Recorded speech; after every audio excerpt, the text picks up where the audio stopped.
Hey everyone, welcome back to my channel. My name is Alicia Armendariz, and today we're going to be talking about one of my favorite neighborhoods here on the west side of Colorado Springs. That is Pleasant Valley, and I feel like Pleasant Valley is one of those little hidden gems that people don't really know about, especially when they're doing their home search. But if you stay tuned, I'm going to tell you why Pleasant Valley may be the best neighborhood for you. And if you haven't already though, please hit that subscribe button and that bell to get notified when I make new videos each week. I am a licensed broker here in the state of Colorado, so if you do have any questions over anything I mentioned here today or about anything else here in Colorado Springs, other neighborhoods, the home buying process, the selling process, please feel free to reach out. I would love to help you with your real estate needs. But without further ado, let's get into it.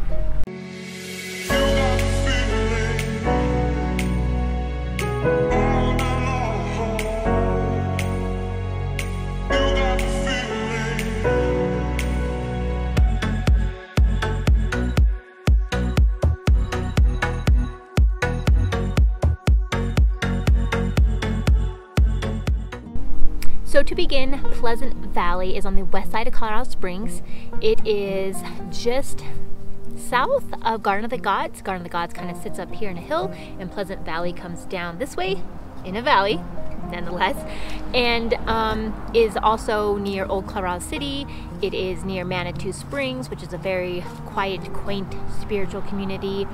You know, just a shot down Highway 24 going east, and you're going to run into downtown Colorado Springs. So this is a very well located, very quiet community. It is a little bit older. All of these homes, almost all of them, were built in the 1950s and the 60s, but I'm saying the majority of them were built in the early 1950s, and they're going to be ranch styles. Almost all of them. I'm going to say 98% of the homes in this neighborhood are all going to be ranch style.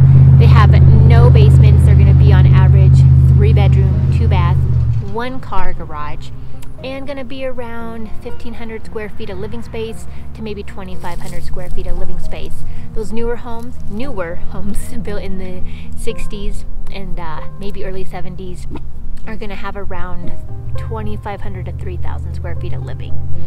But one of the things that I really like about this neighborhood is you just have really great views in general. You're so close to the base of Pikes Peak. So you have Pikes Peak right there in either your backyard or your front yard, depending on which way your home faces. And then also because you are at the bottom of Garden of the Gods, you have all of that view also. I will say one of the downfalls about this neighborhood is that you just get a lot of tourist attraction and not too much through the entire neighborhood. There is kind of one main road, which is 31st Street, and that will get you from Highway 24 kind of into the neighborhood. You can also cut off from 31st Street and go into Old Colorado City. You can kind of take it into Manitou Springs, and then you can also use it as one of the roads to the entrance of Garden of the Gods. So the community itself is very quiet, very quaint, has a little bit older charm, but that 31st Street can get pretty busy. One other downfall to the neighborhood, which doesn't need to be a big deal, but I do want to mention here, is that this neighborhood is known for having a lot of radon. Radon is a toxic gas that sits in the ground, in the rock.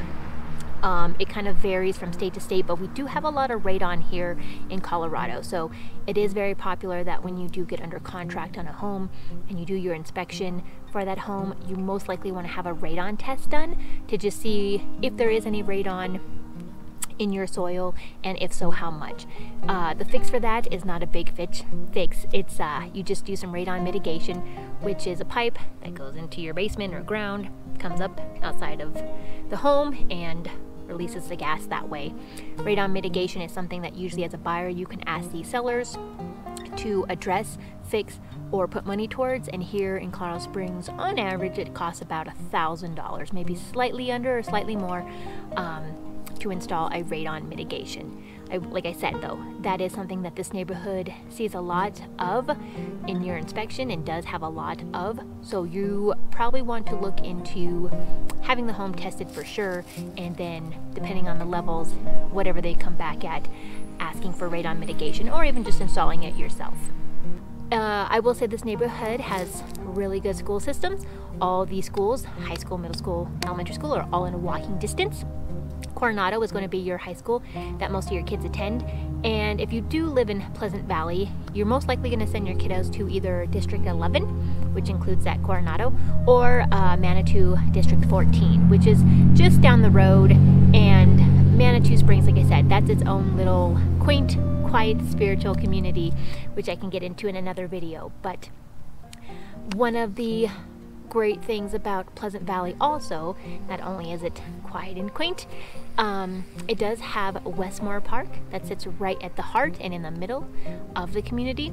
It is a beautiful little park, has a lot of open space. It has a softball field, it has a playground, it has tennis courts, it has basketball courts, and just really sits right in the middle of the community. So easy walking distance. I see a lot of people there often walking their dogs, walking their kids, walking with friends.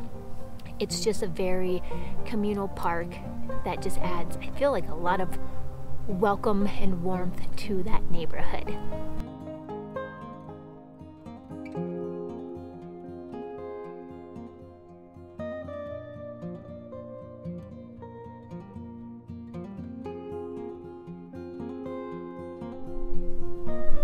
So an interesting thing about the edge of Pleasant Valley is that as you see Garden of the Gods, it comes down, the majority of the neighborhood sits in that valley, and it kind of comes back up a hill, and up upon that hill are some of my favorite streets in town. And I will say this is going to be the edge of Pleasant Valley, but those streets that run right there on the edge of the neighborhood are going to be Panoramic, Crown Ridge, and also Pioneer Lane.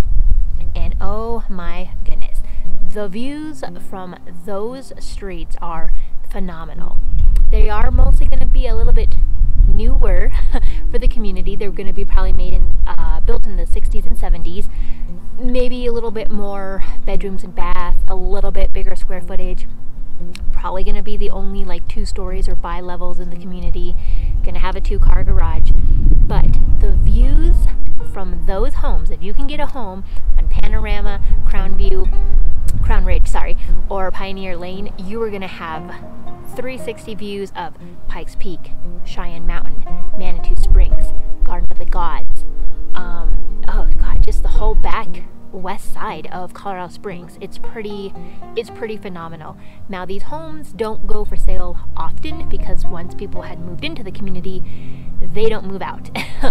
We don't see a lot of turnaround in this neighborhood because it is so desirable with its views, its characteristics, and its school district. But if you do see one of these homes come up for sale, they're most likely going to be pretty outdated. A lot of the people that are selling in this neighborhood, at least right now, 2021, are not really investing money into upgrades. They know that people are buying views. That's what they're selling on. They're banking on, we just gonna put it up for sale and someone will buy it because of the location and the views and what have you. Well, there you go, guys. There is my insight into Pleasant Valley here in Colorado Springs. If you have any questions over anything that I mentioned here today, again, I would love to help you with the real estate needs. Feel free to reach out. And if you have any other questions on just any other neighborhoods here in town or what it's like living in Colorado Springs, feel free to reach out also. But please hit that subscribe button and bell if you haven't already to get notified when I make new videos each week on everything that is living in Colorado Springs. So until next time, I hope you guys have a good one.